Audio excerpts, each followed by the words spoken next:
Next on the trailer list, hey, Harry Potter and not the American title, Sorcerer's Stone, the British title, the Philosopher's Stone. I know you're not a Harry Potter guy, but let me just tell you, whenever you want to come in, the door's open. Why did they change the name of it for America? It's a phenomenal question.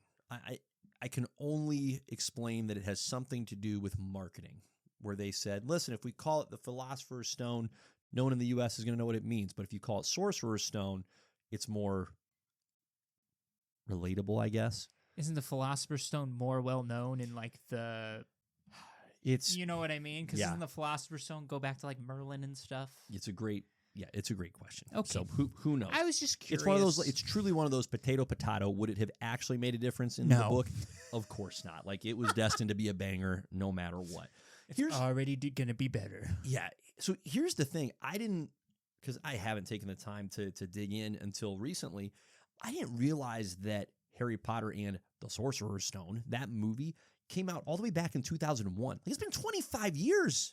That's longer, much longer than I really would have guessed off the top of the dome. So now there's two things that are true here at once. One is, do we need a remake or a reimagining?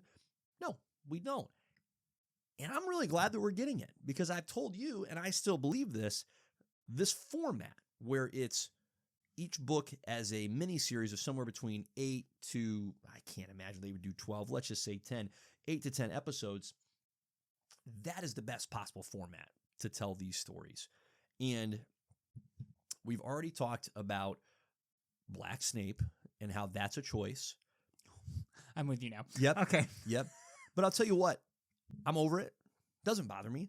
It's not, because here's the thing. His ethnicity is not a foundational part of his character. No. And frankly, it's not a foundational part of any of the characters. Now, if we were to get into the territory of gender swapping characters, that's where, okay, yeah, it becomes fundamentally different, but that's not the case here. It's not the case with any of the characters that they've presented.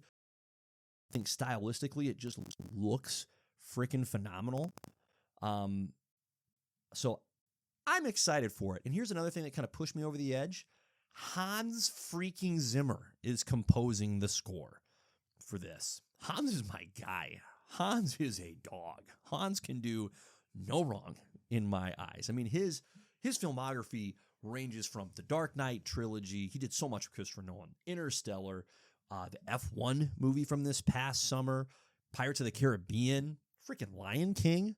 Come on, the guy is just a unit. He's incredible. So anything Hans is a part of, color me intrigued. So the trailer, I think, I mean, good grief, it's only April, so we've got a good 8 months and some change before Christmas Day when the first episodes for this drop.